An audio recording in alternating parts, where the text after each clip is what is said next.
Estamos de volta, direto aqui de Brasília, para todo o Brasil, na 10ª edição do Simpósio Internacional de Desenvolvimento da Primeira Infância.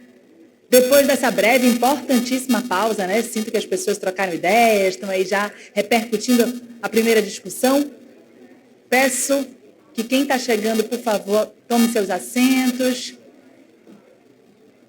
Ainda teremos um momento do almoço para confraternizar, para trocar outras ideias.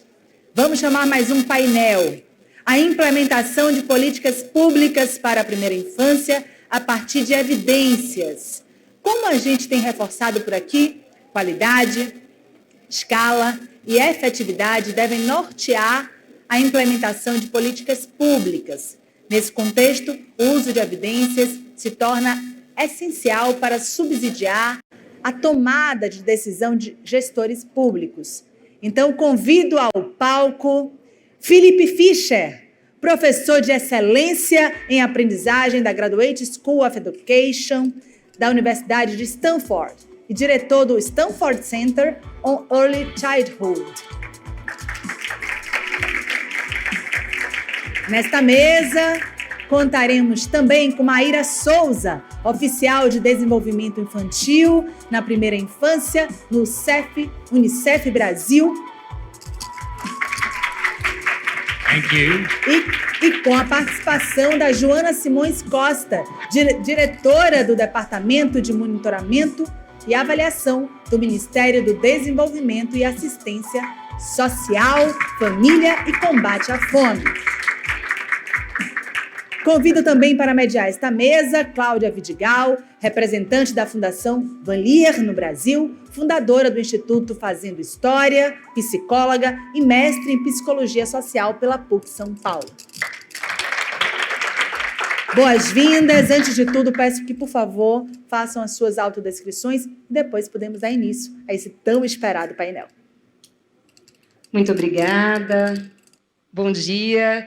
Bem, eu sou Cláudia, eu sou uma mulher branca, eu estou vestindo uma camisa azul médio, nem claro nem escuro, um colar, tenho cabelos castanhos, longos, e é isso. Bom dia, eu sou Joana, eu sou uma mulher branca, com cabelos castanhos, curtos, ondulados e cacheados, e estou vestindo um vestido cinza.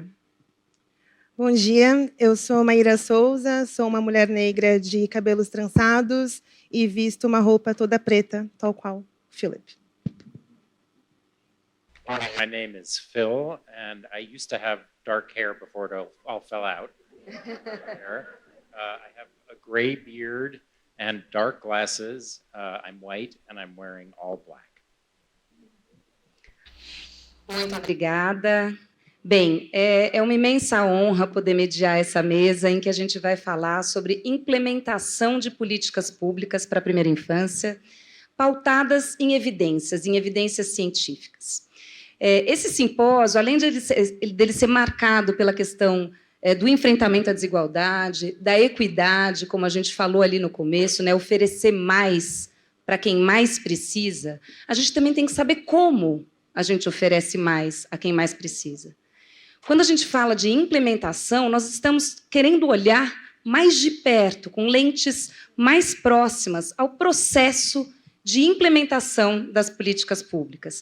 Como a Mariana bem disse no início do nosso simpósio, nós superamos, não completamente, né, em camadas, mas ali no primeiro simpósio, quando a gente falava da importância da primeira infância, a gente vai continuar nessa narrativa, fortalecendo com argumentos científicos da neurociência, da economia, da antropologia, da psicologia. Essa construção de argumentos da importância dessa etapa da vida, ela segue. Mas a gente entende que ela já está consolidada, ela já existe, já é um campo consolidado. A implementação ainda é, para nós, um grande desafio. E ainda é um grande desafio usar as evidências, não só construir evidências, como usar as evidências na implementação das políticas públicas. E é por isso que essa mesa foi pensada com essas três personalidades incríveis, cada um trazendo, a partir da sua experiência, a sua contribuição. Eu vou falar de cada um quando cada um então for trazer a sua fala e passar imediatamente a palavra para o nosso convidado especial, já agradecendo imensamente o Phil, que veio da Califórnia para participar conosco, que está liderando um centro de primeira infância ali, de estudos de primeira infância, e que ontem a gente teve a oportunidade de dialogar um pouco mais proximamente, e a gente viu que ele tem muito mesmo a contribuir conosco. Então, hoje, the floor is yours, a palavra é sua, Phil, seja muito bem-vindo e muito obrigada por sua contribuição até o momento. Thank you, Claudia. And it's a pleasure to be here. Let me just say a little bit about myself so that you'll understand the kind of where the information that I'm going to be presenting comes from. I spent my early career developing evidence-based programs for young children, specifically in the context of working with families and in the early childhood education system in the US. Along the way, in part because the children and families that I was working with came from very difficult backgrounds, high levels of economic marginalization, children in the child protection system. I began to get very interested in children's brain development. I was quite certain that we needed more tools to understand what the adaptations were that children experienced when they lived through very difficult times. And I started to use that information to inform the programs that we were developing to support young children and adults in their lives. We not only used the information about brain development to design programs, but we also used it to determine whether the programs were making a difference or not, because the brain has a lot of plasticity, and we were able to look at whether brains changed as children's lives improved.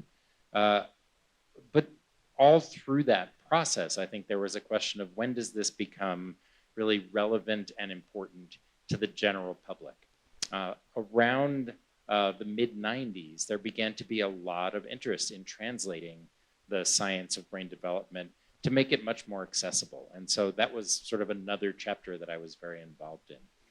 But a couple of years ago, I had the opportunity to move to Stanford and start a center on early childhood, specifically to be able to kind of move the field forward. That is to say that I think we've made a lot of progress thus far over the last 50 or 60 years, but there's a lot of work that remains to be done. And I think this panel represents where a lot of the thinking is about how to take the knowledge that's come from research, that's come from policy, that's come from communities, that's now focusing more and more on issues of inequality and structural inequalities, and really put it to use to make transformative change. And so that's what this talk will be about.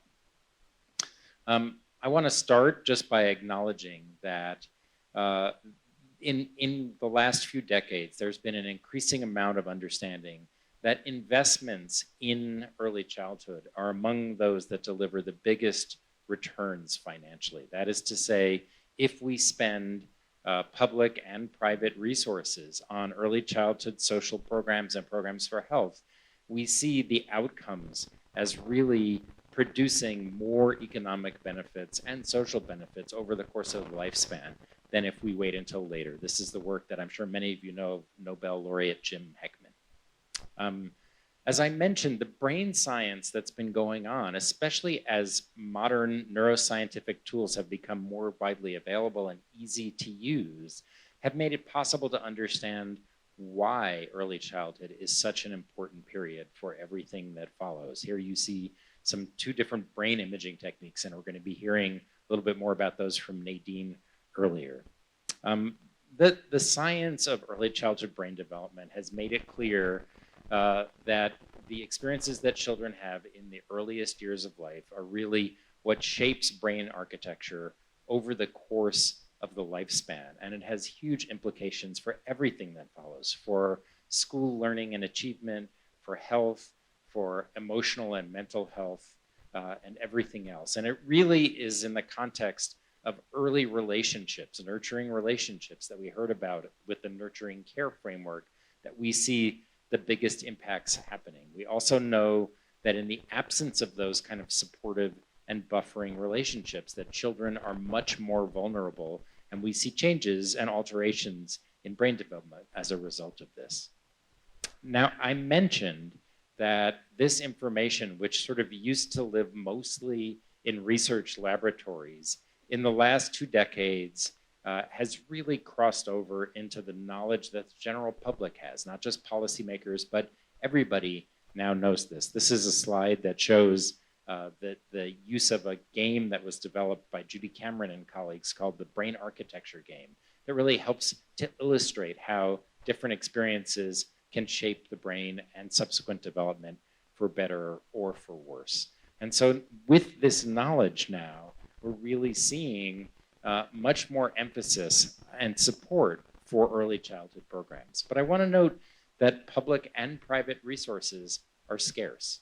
That is to say, when we think about investing in social programs, even when we know that they have potential to benefit young children, we still need to make sure that our investments are really those that have the greatest potential for impact. And so we have strongly invested in evidence-based programs, in particular programs that have been developed through this approach called randomized clinical trials. Oop, my slides are advancing at different paces. Okay, so we know that that these programs that come from randomized clinical trials are one of the best ways to establish that things make a difference. And at the same time, the gold standard has had both positive and negative effects. So one of the things that we've seen is that this emphasis on evidence-based programs that we've seen, it really started in the US in early childhood over 60 years ago. Many of you may have heard of Perry Preschool and the Abecedarian projects. These were some of the first evidence-based programs in early childhood. But this has really become kind of a global movement where more and more what we see is that there's an emphasis on these kind of programs, not just in the US, but in many other places, both middle and upper income and lower income countries around the world. One of the things that happened in the process of evidence-based programs coming from randomized clinical trials kind of being the gold standard is that there was a lot of sort of exporting of programs from one place to another. So a lot of programs that were originally developed in the US ended up being implemented in other places.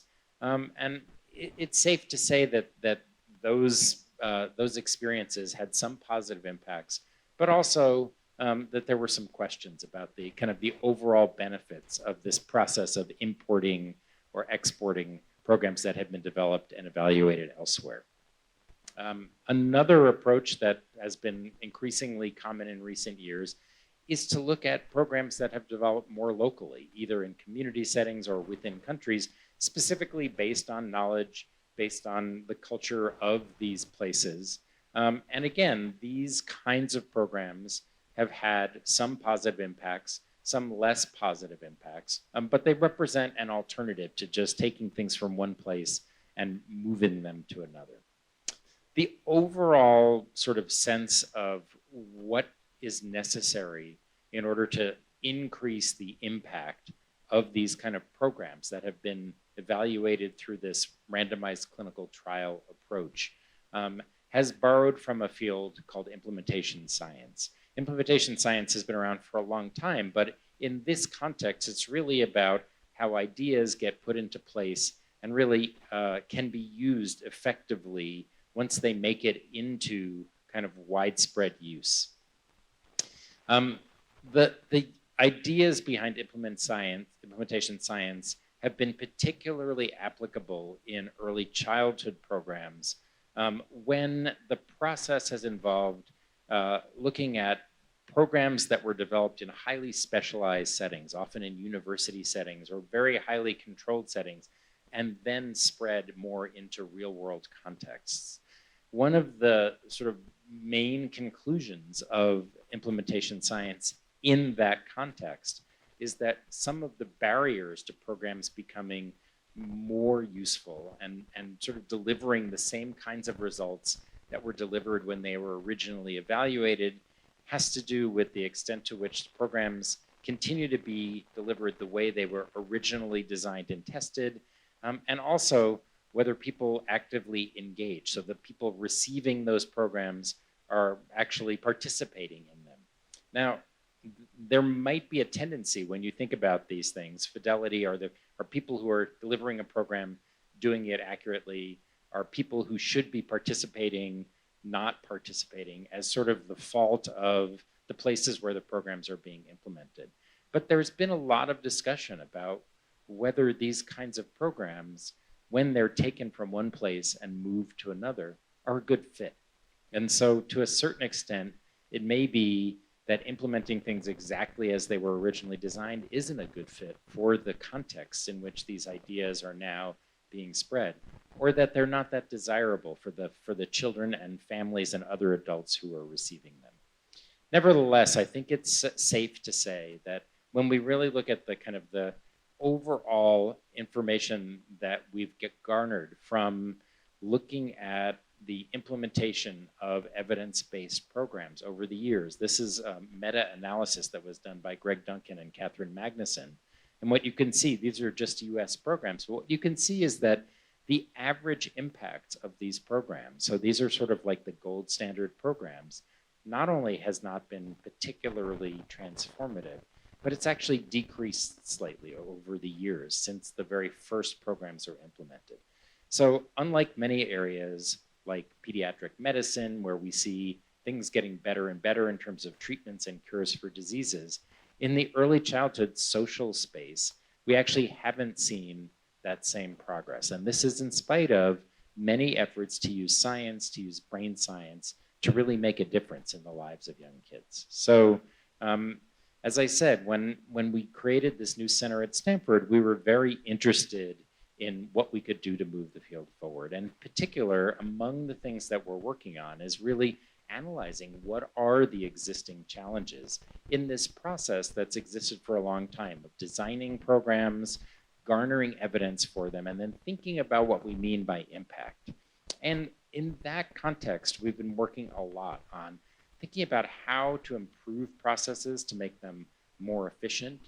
Also, and we heard a lot about this morning, and I know a lot of people in Brazil are interested in this, how we can ground them in really the local knowledge and culture that exists, rather than taking something from the outside and just kind of dropping it in.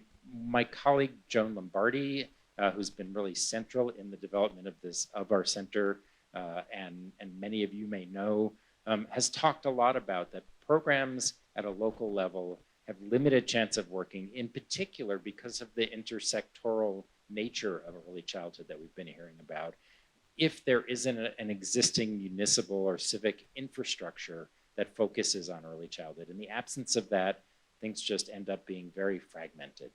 And we think that it's possible to do all of these things at the same time, creating, and in fact, by doing so, making programs more effective at the population level. So how are we going about doing this?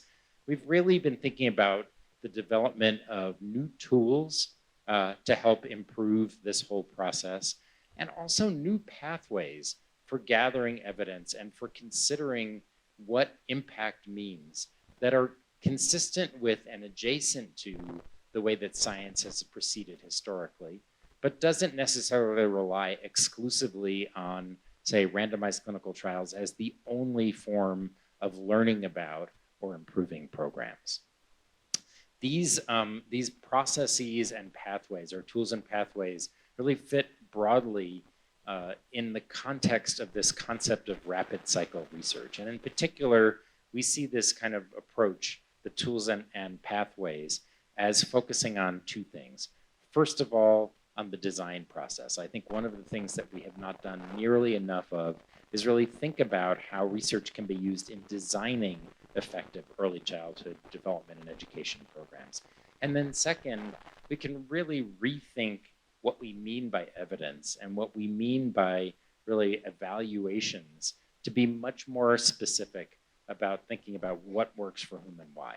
So let me just tell you about a few of these tools in the time that I have left. First of all, we began during the pandemic to do a large-scale survey in the US of families with children aged 5 and under. The goal at that time was to document the challenges and the strengths that we were seeing among adults in the lives of young children and children themselves. It's an online survey. takes very little time to complete. You just need to be able to have a working smartphone with a cell connection to be able to do it. What we realized in the process of doing this survey, which when it started, we were doing it weekly, and now we do it on a monthly basis, is that it's possible to gather a very large quantity of information from a very large group of people, and to use that information to truly understand what's going on. Let me give you just one example that I think is particularly relevant to the context of early childhood in Brazil. So home visiting programs have been very popular throughout the world in early childhood as ways to help promote health and well-being, reduce things like child maltreatment.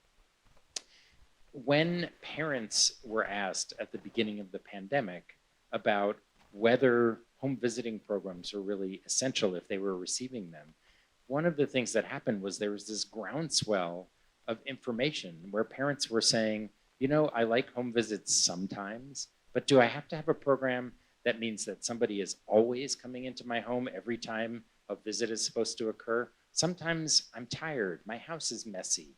Sometimes I'd rather meet in a playground or other place, or maybe just have a call, a check-in call on the phone.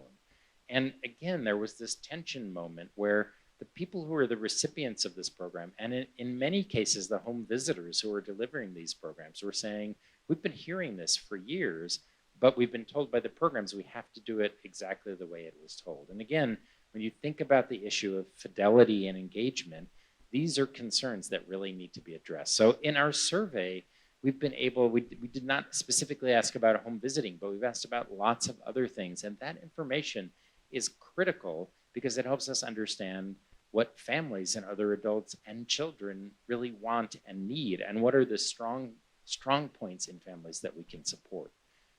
We use a combination of quantitative and open-ended questions in the way that we do this survey, and it's tremendously helpful kind of in the work that we do. So let me tell you about the next tool that we've developed. This is the concept of theories of change. Can you just raise your hand if you've heard of the concept of a theory of change before? Yeah, so it's beginning to be known. So theories of change are ways to really do a map of what your program is doing and what you hope to accomplish. As you can see, there are lots of models for theories of change out there in the world. This one is maybe a nice picture, but it's kind of complicated in explaining overall like what the program does. There are even less helpful examples of what theories of change looks like. Can you tell me what this program is about? So theories of change can be very complicated, but when employed in a specific way, they can really be a tremendously helpful guide for mapping program and leading to program evaluation. We use this very specific template and we define specific areas of theories of change. We ask people about what the overall values of their programs are, but then we also try to nail down what are the strategies that you're using. Are you using home visiting? Are you using videos or other ways to model? Are you using SMS text messaging to nudge people to increase behavior? Mapping those strategies is a really critical part because oftentimes people say we're doing lots of things, but they have difficulty enumerating what they are. We also try to be really clear about what the difference between something that you're going to immediately change. Do you want parents to talk more to their children because we know that that might increase language development? That's great. That's the thing you're trying to change. That would be what we consider to be a target. In the long run, you might hope that that will lead to children's language development increasing, but you're not directly focusing on the children, you're focusing on the parents.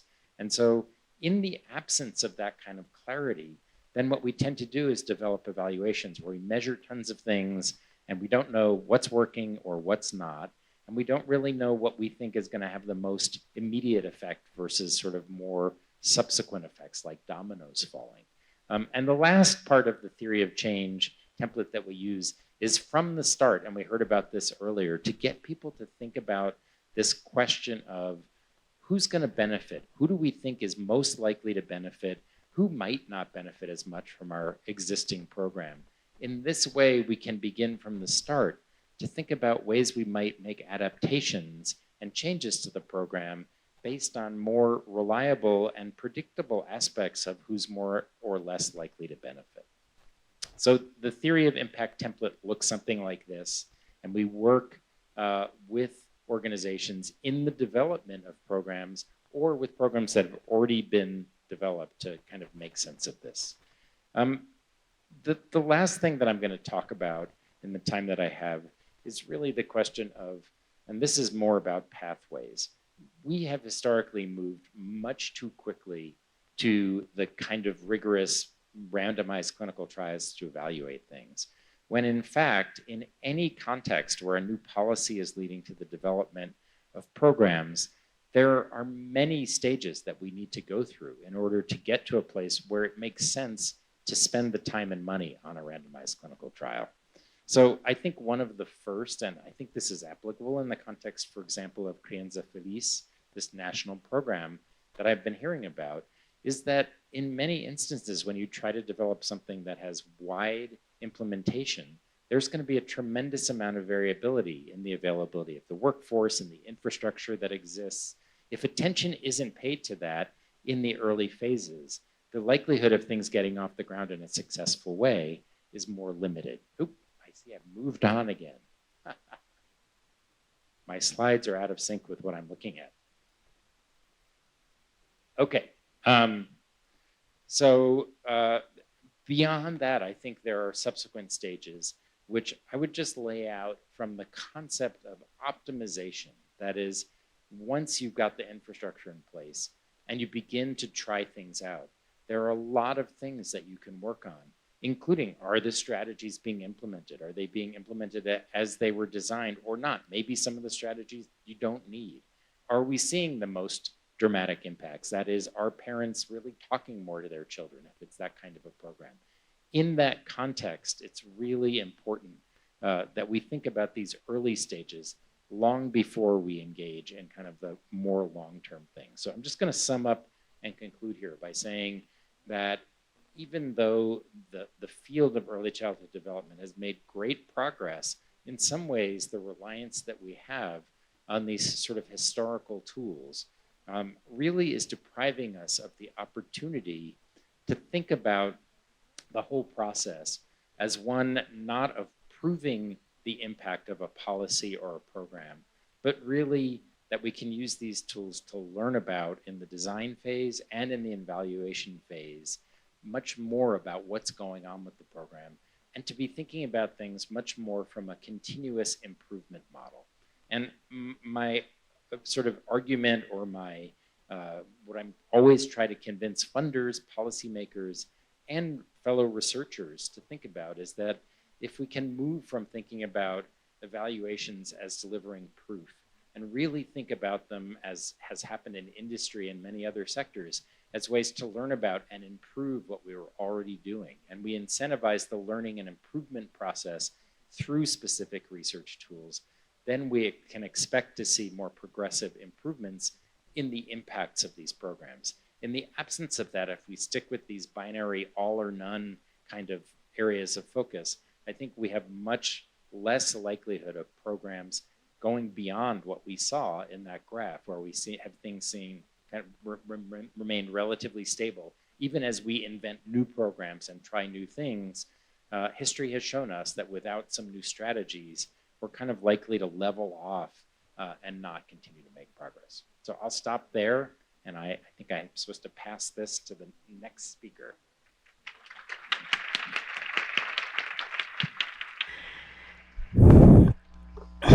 Desafio, antes de passar para a Maíra, queria fazer só um breve comentário. Acho que o Phil está nos trazendo aqui que a polarização, também na avaliação, não nos serve.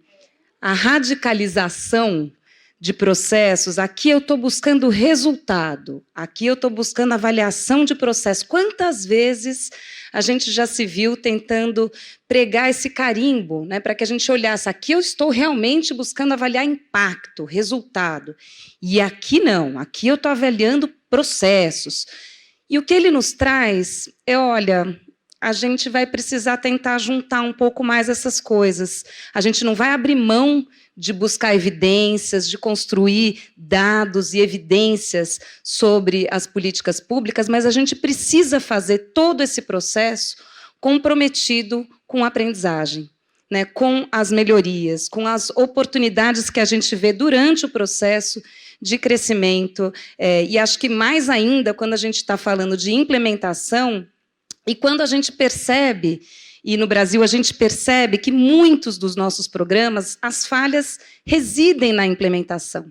A gente, às vezes, tem conhecimento, a gente tem a informação, a gente até tem boas estratégias, que a gente já sabe que funcionaram em outros lugares, mas a gente ainda tem muitas dificuldades no processo de implementação que a gente desconhece.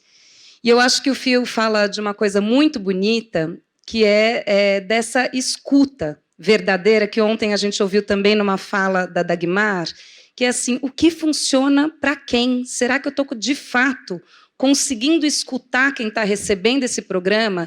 Não só a informação que eu estou buscando, mas a que essa pessoa quer me trazer, a que esse usuário, né, o beneficiário do serviço, precisa me trazer para poder pautar a minha agenda e a gente poder trazer, então, novas respostas. Muito obrigada, Phil. Brilhante mais uma vez. Pessoal, estamos abertos a perguntas, a gente vai fazer as perguntas no final do encontro, mas, por favor, coloquem-as no papel, divulguem as perguntas de vocês para que a gente possa trazer aqui para a mesa. Maíra, eu vou convidar a Maíra, então, para fazer a sua breve fala, só dizendo que nós, da Fundação Van Leer, da Fundação Maria Cecília, na Fundação Maria Cecília mais, a Maíra trabalhava na Fundação Maria Cecília e ela recebeu o convite para ir trabalhar no Unicef, e nós falamos, nós perdemos a Maíra na Fundação. Ao mesmo tempo, nós já sabíamos e já celebrávamos naquele momento que a gente estava ganhando a Maíra na Unicef, mas a gente não sabia quanto, Maíra. Então, a gente não sabia quanto que a gente estava ganhando agora, acompanhando a sua liderança no Unicef. Então, antes de passar para a Maíra, eu queria também fazer um reconhecimento formal, não só da atuação da Maíra, mas do Unicef no Brasil. A Unicef é uma organização que trabalha de mãos dadas com os gestores públicos dos municípios com mais dificuldades. Ela trabalha de mãos dadas com a sociedade civil, ela trabalha de mãos dadas conosco. Unicef no Brasil, e não é assim tão fácil em todos os cantos do mundo, às vezes tem muitos debates políticos, lugares, brigas de poder, no Brasil não. O Unicef só nos apoia, só ajuda a todos nós. Então, o nosso mais profundo agradecimento a esse organismo, que aqui está representado por muitos, né? Muito obrigada. Maíra, então, a bola está com você. Obrigada, Cláudia. Vocês viram que ainda não chegou a hora do almoço e já ganhei biscoito, né? Estou muito feliz de estar aqui nesse espaço com tantas pessoas comprometidas com a primeira infância, com a qualificação das políticas públicas. Bom, como a Cláudia já me introduziu, eu sou Maíra Souza, eu sou oficial de primeira infância no Unicef no Brasil, o que significa que eu trabalho de forma muito próxima com as equipes de saúde, de educação, de políticas sociais, de proteção contra as violências, e tento trazer a pauta da primeira infância de uma forma mais intersetorial, realmente, na prática.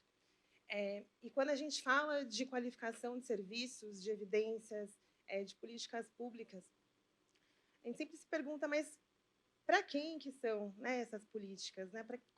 Será que o serviço ele é de qualidade para todo mundo? Né? Será que algumas crianças se sentem mais confortáveis na escola, né, no espaço da educação infantil? Ou será que para outras crianças o espaço da educação infantil, por exemplo, é mais um espaço de violência? Né? Será que a unidade básica de saúde ela consegue oferecer um serviço humanizado para todas as gestantes? Ou será que para algumas gestantes o parto, por exemplo, é um momento traumático? Né? Então, pensando um pouco nessas provocações que a gente desenvolveu no Unicef, uma estratégia que se chama PIA, Primeira Infância Antirracista. Então, hoje eu vou compartilhar um pouco de como é que foi esse processo e de qual que foi o nosso esforço para ir além das evidências. Né? Então, hoje de manhã, a gente já ouviu uma série de argumentos que mostram como que a primeira infância de crianças negras indígenas ela acontece de uma forma diferente, né, em comparação com crianças brancas e crianças asiáticas. A gente já tem uma série de informações, a gente já sabe o quanto que o racismo é uma forma de violência nociva para o desenvolvimento infantil. Inclusive, né, sempre gosto muito de parabenizar o NCPI pelo excelente working paper que foi produzido sobre essa temática. Mas como é que a gente vai além disso, né? Então, nós sabemos qual que é o problema, nós sabemos da importância de se falar sobre um assunto que ainda é tabu, né? É desconfortável falar sobre racismo, é desconfortável falar sobre uma dor. E, geralmente, na agenda nacional, na mídia, quando nós falamos de racismo, quando se ouve falar de racismo, ou num contexto adultocêntrico, né? Ou quando, em algum caso extremo, verbalizado, ou quando acontece contra algum jogador de futebol, por exemplo.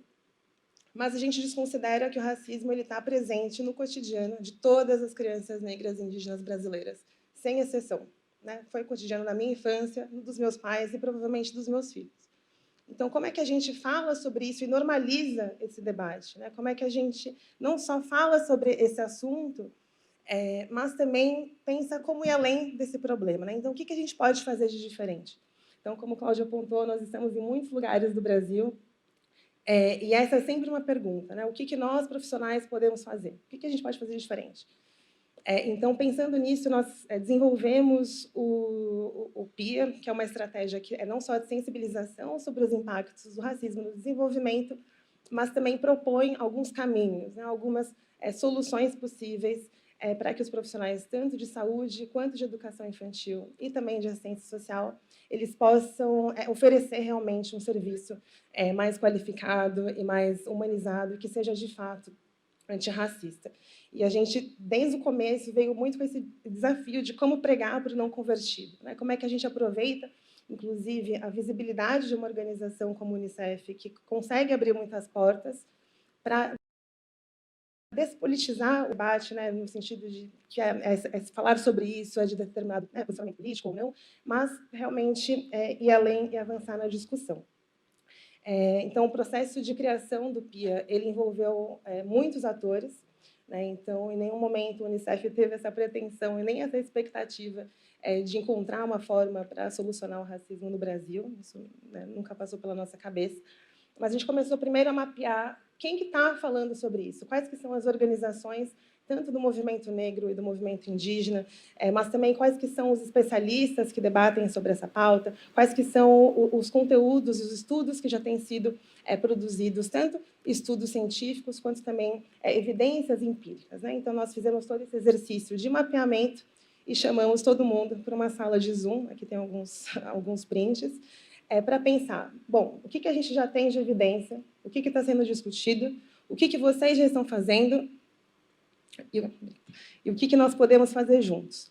E, a partir daí, nós começamos todo esse exercício de construção coletiva do que deveria constar nesses materiais, qual que deveria ser o formato, para chegar nesse modelo, que é o que a gente tem hoje, que é esses cadernos setoriais que pensam determinados conceitos como branquitude, vieses inconscientes, identidades, racismo estrutural e institucional e branquitude, e tentando simplificar esses conceitos né, de uma forma, uma linguagem mais acessível, mais fácil de ser entendida, mas também sem perder a complexidade desses conceitos. E, na sequência, a gente propõe uma série de caminhos possíveis, de referências, de ideias, de práticas que podem ser desenvolvidas por esses profissionais.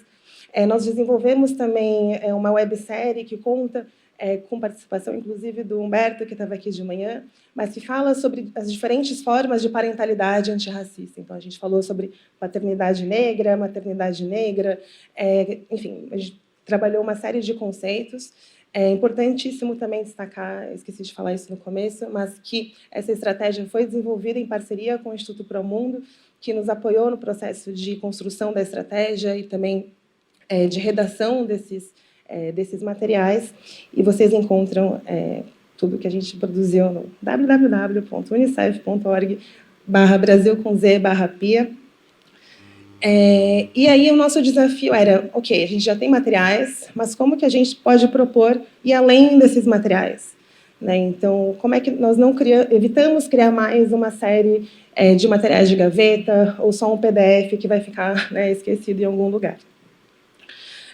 Então, nós desenvolvemos, em parceria com os nossos escritórios zonais nas 8 capitais em que o Unicef tem maior atuação nos centros urbanos, uma oficina para os profissionais, tanto de saúde, quanto de educação infantil, quanto de assistência social, e também lideranças comunitárias que estão nesses territórios, para discutir esses conteúdos, pensar sobre esses conceitos chaves, e também ouvir o que está sendo feito nos territórios, né, e como que o Unicef e outros parceiros podem apoiar, a impulsionar essas ações.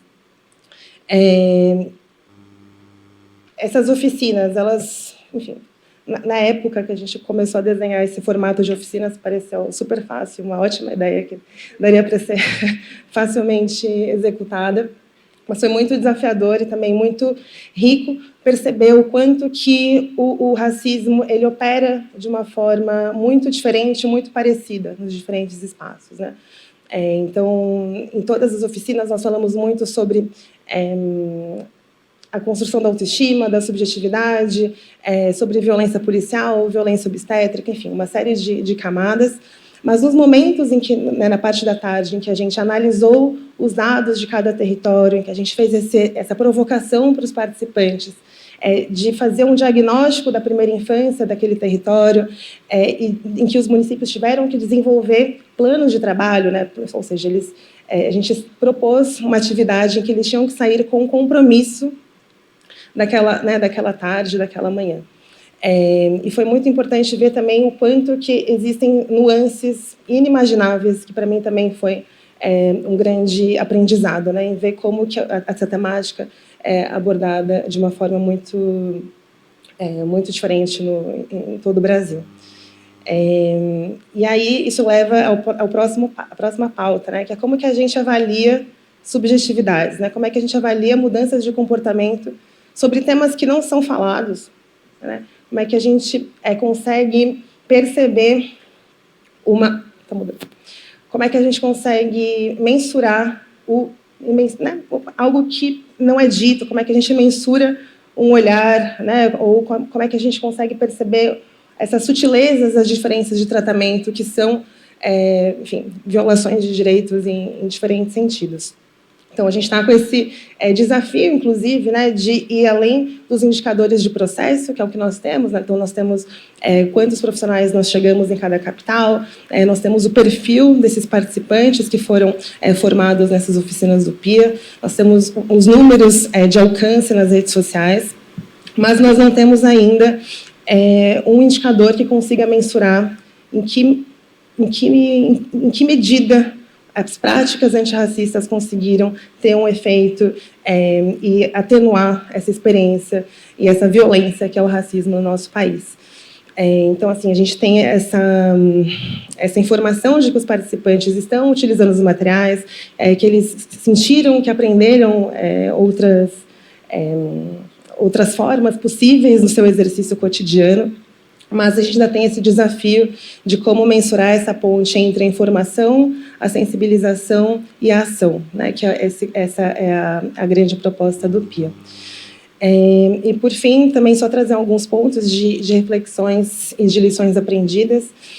Uma delas é a importância da linguagem, né? Então, como eu trouxe no começo, como é que a gente prega para o não convertido, como é que a gente consegue pautar uma linguagem enquanto estratégia central, né? Algo que convide as pessoas que não estão acostumadas a debater sobre relações étnico-raciais, a pensar sobre isso, a expor suas opiniões, mesmo que elas sejam, né, equivocadas, mas como que elas conseguem ter esqueci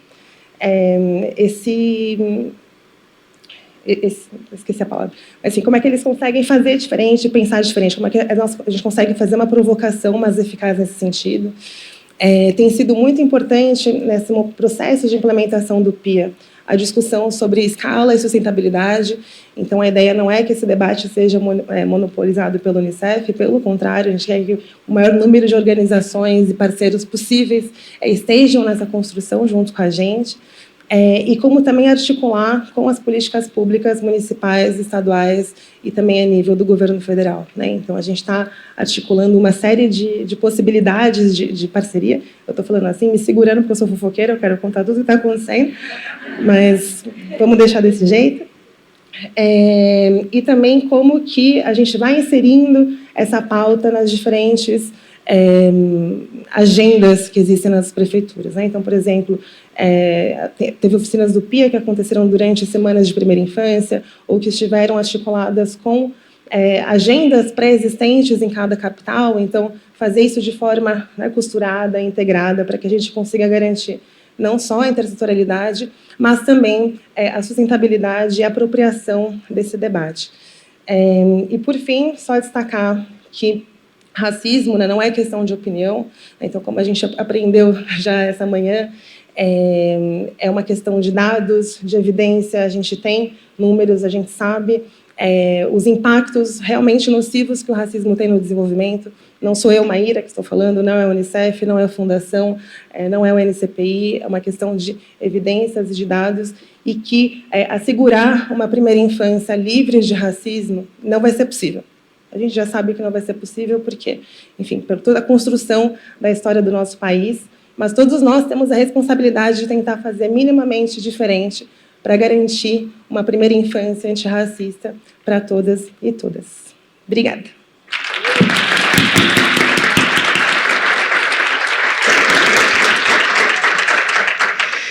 Obrigada, Maíra. Não é possível ainda, né?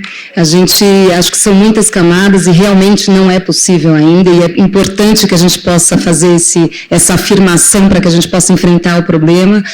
Eu te ouvindo, eu pensei no tanto de dados que nós já temos sobre a nossa realidade e quão excluída essa população negra muitas vezes é, inclusive de acesso a serviços que nem chegam aos serviços, muitas vezes, mas com poucas evidências nós ainda temos sobre como as crianças são impactadas de fato. Nós estamos começando a construir um universo de evidências nesse sentido.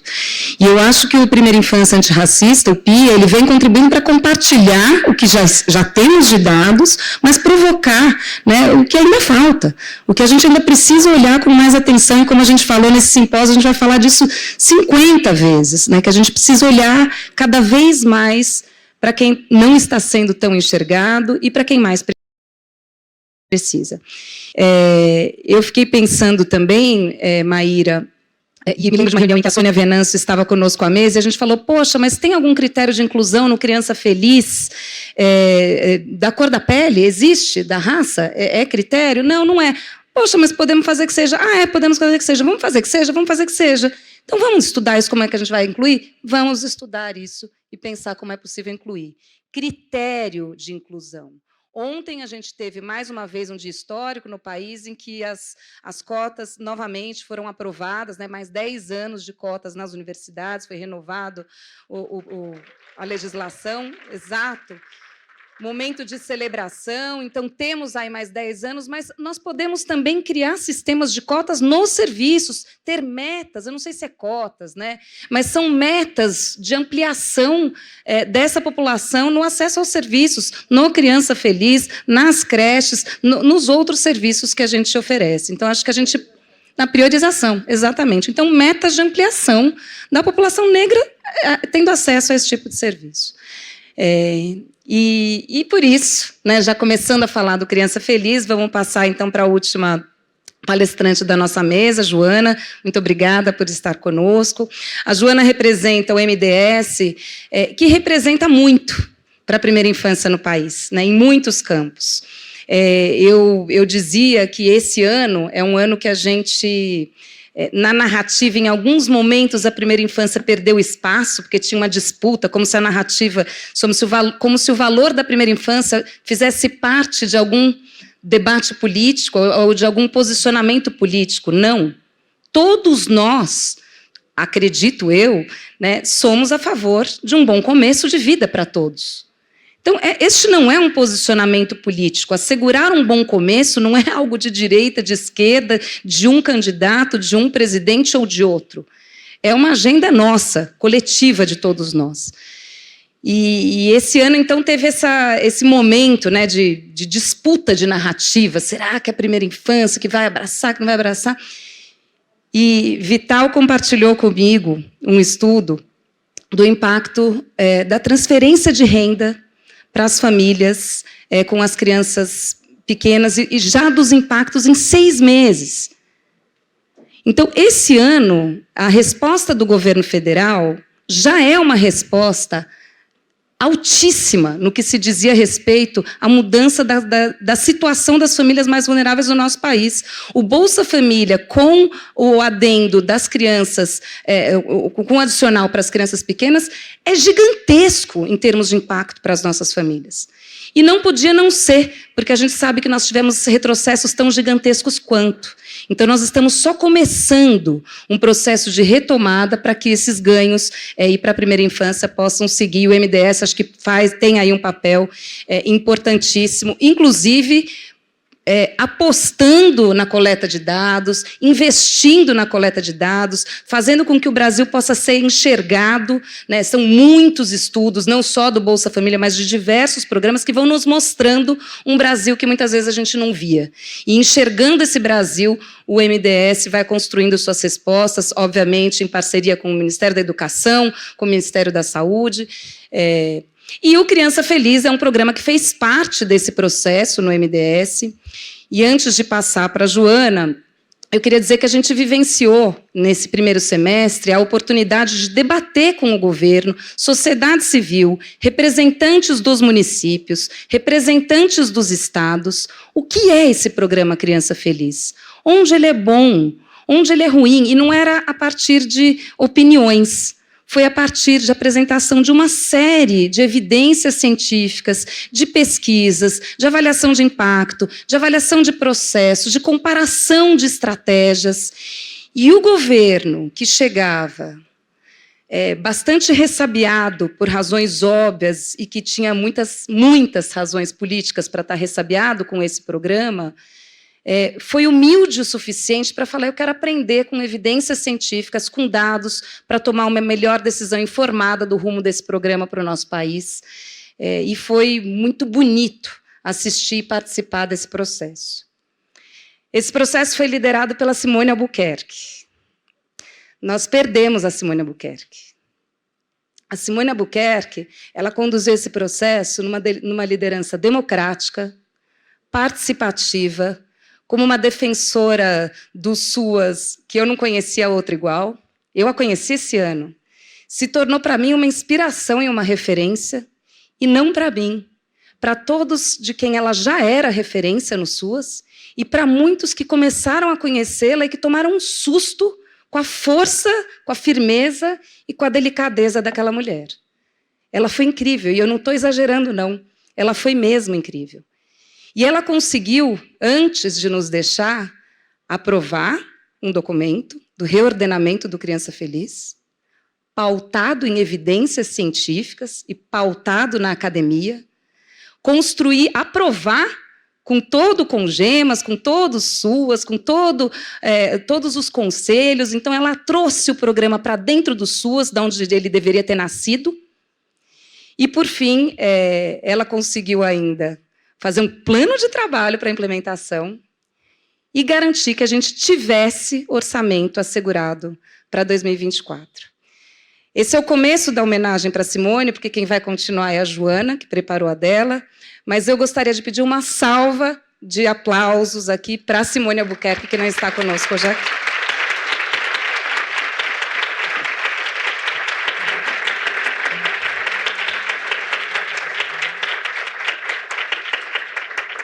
E dizer para ela, e para a equipe dela, e para os dela, que são todos os dos SUAS aí do nosso país, que nós estamos juntos. A gente disse isso no comecinho, a gente disse isso no meio, porque teve momentos que ela falou: eu estou sozinha, eu estou com medo, é difícil enfrentar isso aqui, defender esse programa.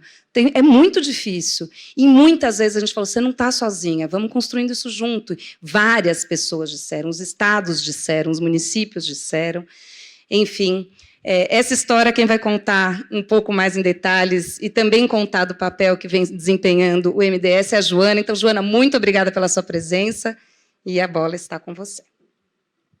Obrigada, Cláudia, pelas palavras. Em primeiro lugar, eu gostaria de agradecer o convite, em nome do MDS, de estar aqui construindo esse diálogo, né, reforçar, né, como você estava falando no início, né, o compromisso do governo federal com a primeira infância, lembrar que são diversos os programas do MDS que alcançam a primeira infância. A gente acabou de ter pesquisadores acabaram de ter um artigo publicado numa revista científica mostrando o impacto das cisternas para a primeira infância.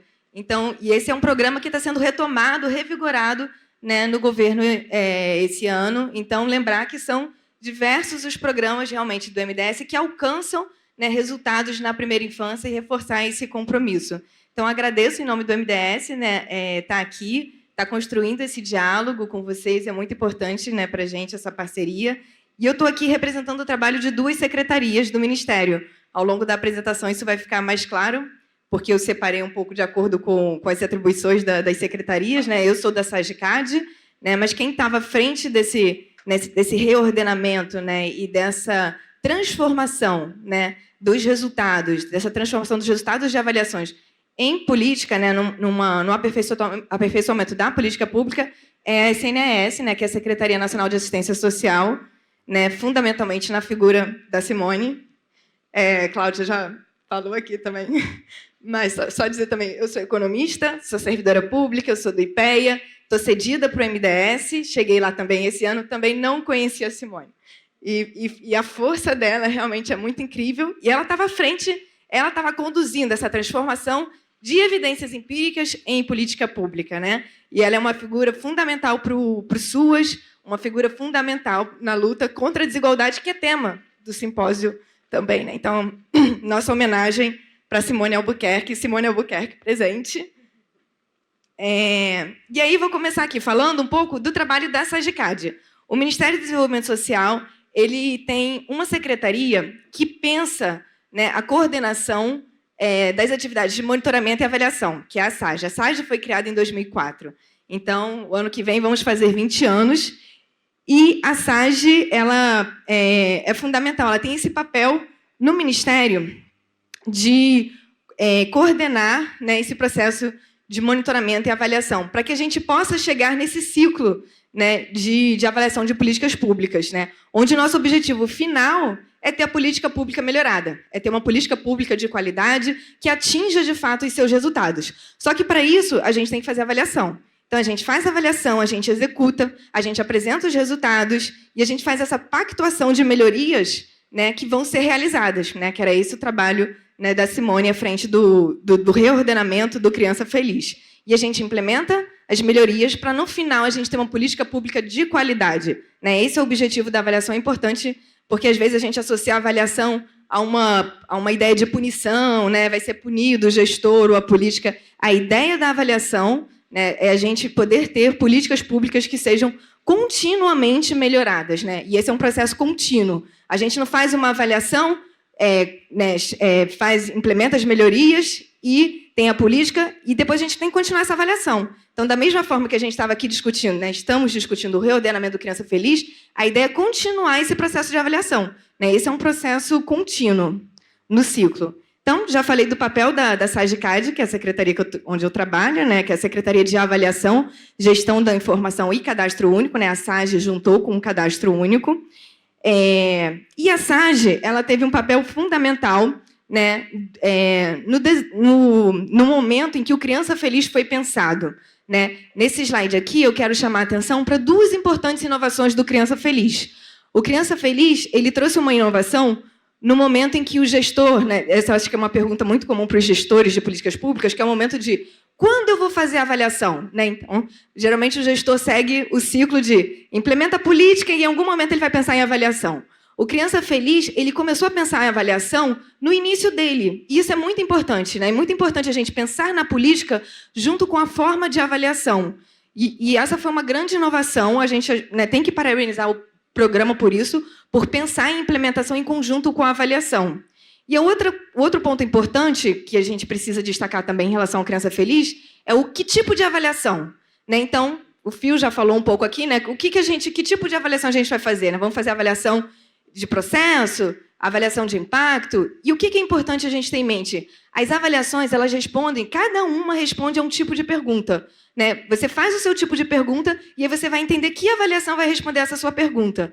E o Criança Feliz, ele também pensou, né, em conjunto com o trabalho da SAGE, foram pensados diferentes tipos de avaliação, que é isso que eu quero mostrar para vocês. Então, o Criança Feliz, ele teve avaliação de implementação, ele teve avaliação de impacto, uma avaliação aleatorizada, também avaliações não experimentais também de impacto. Ele teve uma avaliação de percepção, porque, né, como o Phil já falou, não adianta nada você falar, você, né, ver onde o programa está sendo bem implementado ou não, ver se está dando resultado ou não, e você também não pergunta ao usuário, né? Então, isso é de fundamental importância, você entender, né? Como ele até falou do programa de visitação, né? A pessoa pode considerar intrusivo, enfim, você tem que entender como que o beneficiário está vendo aquela política, recebendo aquele programa. E a gente teve também avaliação para entender os custos operacionais, enfim, trouxe aqui um leque, mas, na verdade, assim, acho que esse é um dos programas, assim, realmente um estudo de caso no Ministério, no MDS, em termos de avaliação. E é importante ter em mente que, assim, esse conjunto de avaliações não é uma avaliação, esse conjunto vai responder a diferentes tipos de perguntas que vão possibilitar essa melhoria do programa. Então, só para tentar falar rapidamente, vou tentar fazer uma síntese dos resultados das avaliações do Criança Feliz, mas as avaliações de implementação, elas detectaram, já, né, desde o início do programa, algumas deficiências, né, em relação à capacitação, à qualidade das visitas, detectava também a falta de integração, né, entre o CRAS e o Criança Feliz, a falta de intersetorialidade, né, essa comunicação, né, entre diferentes áreas, né, afinal, é um programa que a gente espera ter resultados em saúde, educação, assistência social. Então, a intersetorialidade é fundamental. E isso já aparecia como deficiência na avaliação de implementação.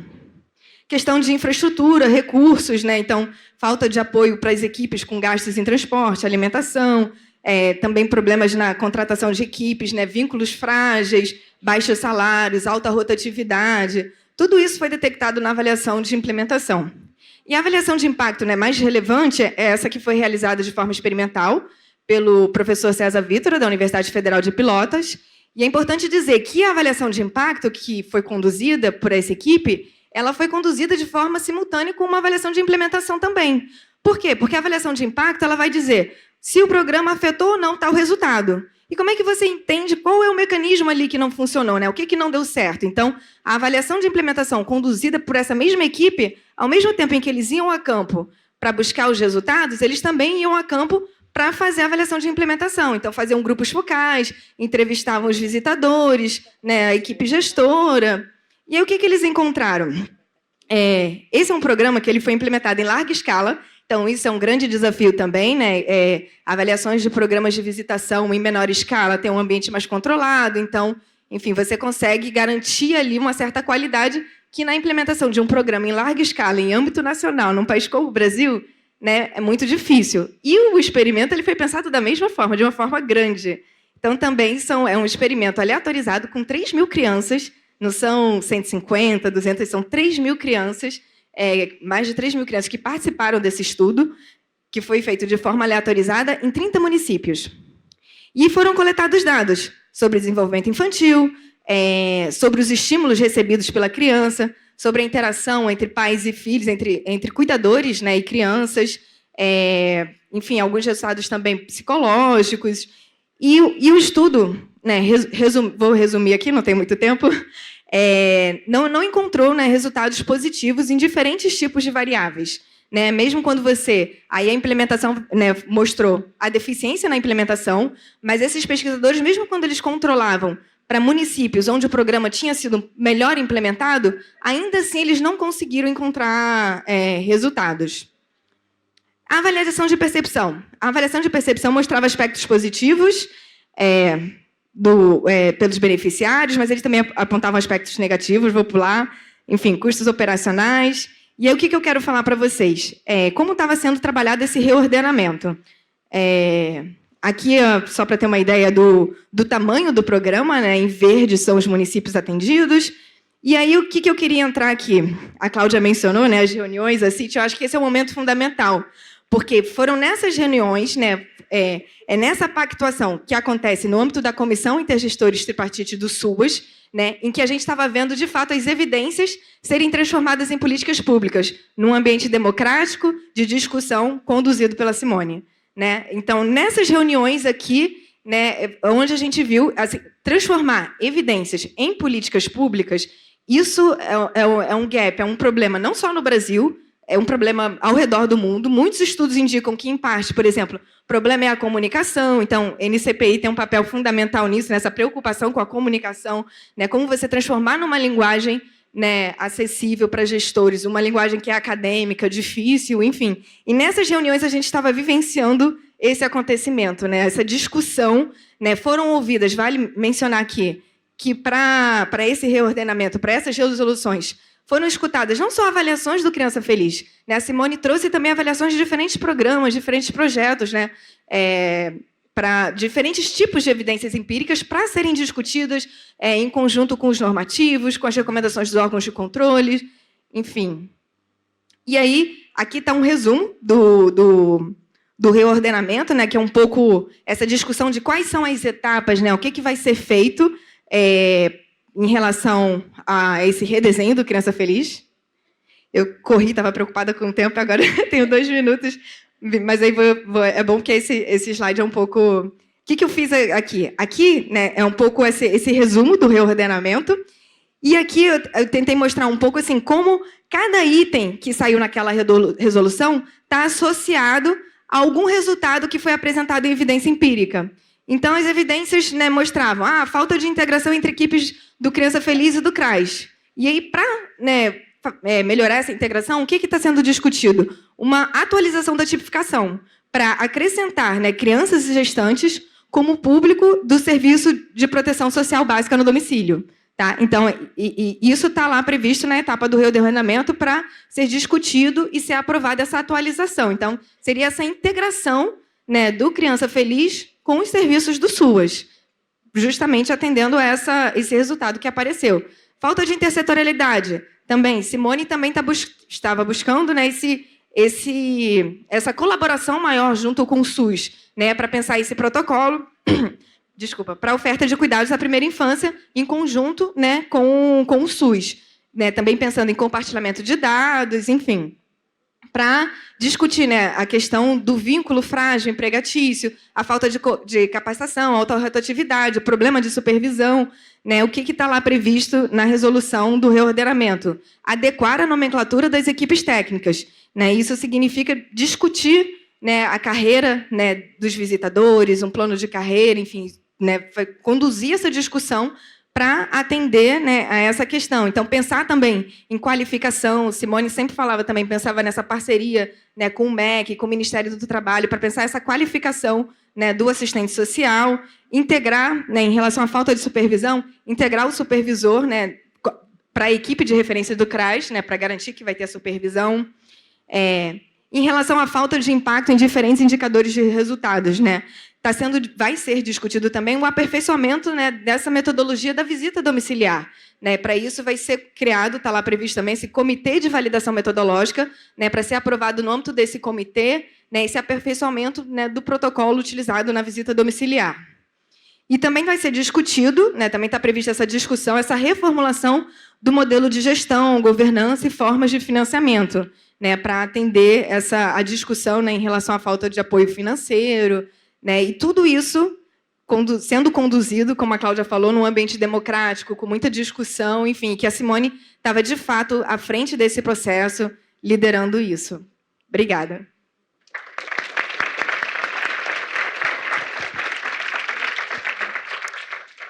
Bem, nós estamos um pouquinho atrasados, então nós não vamos abrir para perguntas da plateia, mas a Maíra vai ficar conosco mais um pouquinho, a Joana também vai ficar conosco mais um pouquinho, então quem quiser aí conversar um pouquinho com elas nos corredores é possível, mas a gente gostaria de uma última palavrinha do Phil, para poder, então, fechar o nosso encontro, aproveitando também a tradução para todos.